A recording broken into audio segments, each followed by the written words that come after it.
মান সেনাবাহিনীদেরকে নরম হওয়ার জন্য কথা বলেছেন এবং যদি তারা কোনো একটি ভূমিকা পালন না করে উৎসাহিত তাদেরকে যদি না করা হয় তাহলে কিভাবে তারা দায়িত্ব পালন করবে। সেনাপ্রধান আমরা দেখেছি শুরুতে অনেক মারমুখী অবস্থানে ছিল, অনেক অভিযান চালিয়েছিল।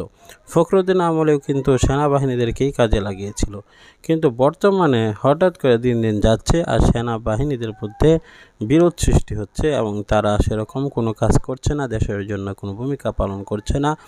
এবং সেনাপ্রধান ওয়াকারুজ্জামানের বক্তব্য স্পষ্ট এসে যায় যে এই সরকারকে কোনো সহযোগিতা কিন্তু করছে না সেনাপ্রধান, আর এটা থেকেই স্পষ্ট বোঝা যাচ্ছে সেনাপ্রধানকে হাতে রাখার দরকার ছিল, কেননা পুলিশ বাহিনীর মধ্যে একটি বিরূপ প্রতিক্রিয়া সৃষ্টি হয়েছে। আর এর মধ্যে যদি সেনাবাহিনীদের মধ্যেও একটি দুর্বলতা প্রকাশ পায় তাহলে অবশ্যই দেশ কোনোভাবেই চালাতে পারবে না ডক্টর মোহাম্মদ ইউনূস। আপনাদের মতামত জানাবেন।